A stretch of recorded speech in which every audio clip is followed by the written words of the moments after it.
So my background being in illustration, I had an appreciation for the buildup of the line or the buildup of the paint. There's something so tangible where you see the brush strokes and the line work and the rough sketch that goes underneath. So what do you see there? You see the history, you see the person behind it. What I get really excited about with anything that I carve, especially this lion, is that I'm able to hopefully create something that as you're looking it over and you're turning it around, that you actually see the hand-done quality, you see the artist's touch.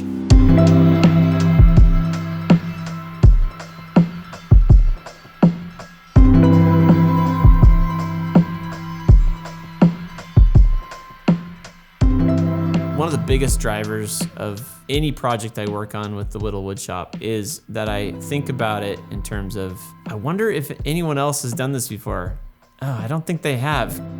And so what is unique and fun about carving this logo, this is something that people already associate and appreciate with this amazing company, the level of detail and thought that they put into every one of their products and that they've done for 100 years. It was a great task to try to invent and think of what is the backside of this logo look like as you turn it around, that it would feel like the same feeling you have when you're looking at that logo. It's a repetition of shapes. There's this shape kind of like this.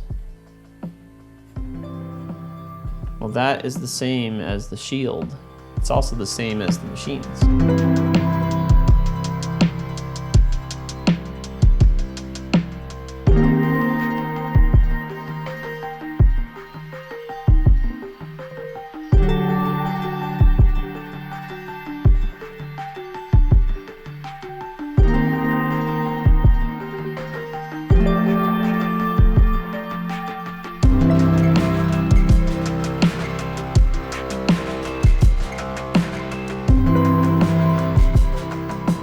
So with wood carving, there's always a moment where you get it to this point. You're like, oh, where's the form in there? I can't quite make it out.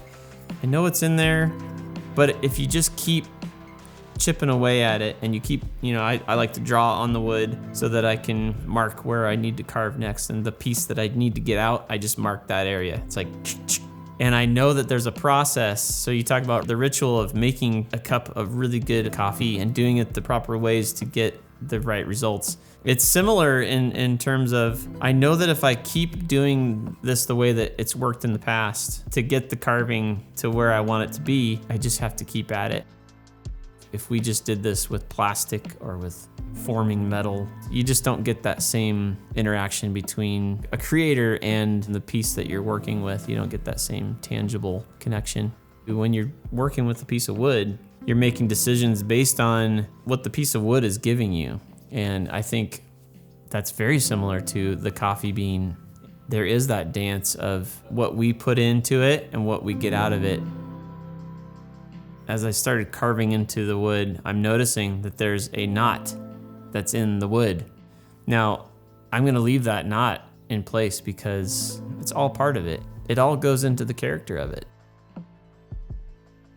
So with the castings, we make a silicone mold, and the silicone goes into every single pore of the wood. And what's really remarkable about doing it this way, you're seeing all the wood grain, you're seeing the holes and the wood knots, you're gonna feel it. So when we pour that mold and then we make the casting and we pull it out of the mold, it is exactly the wood carving. It's an exact representation of that.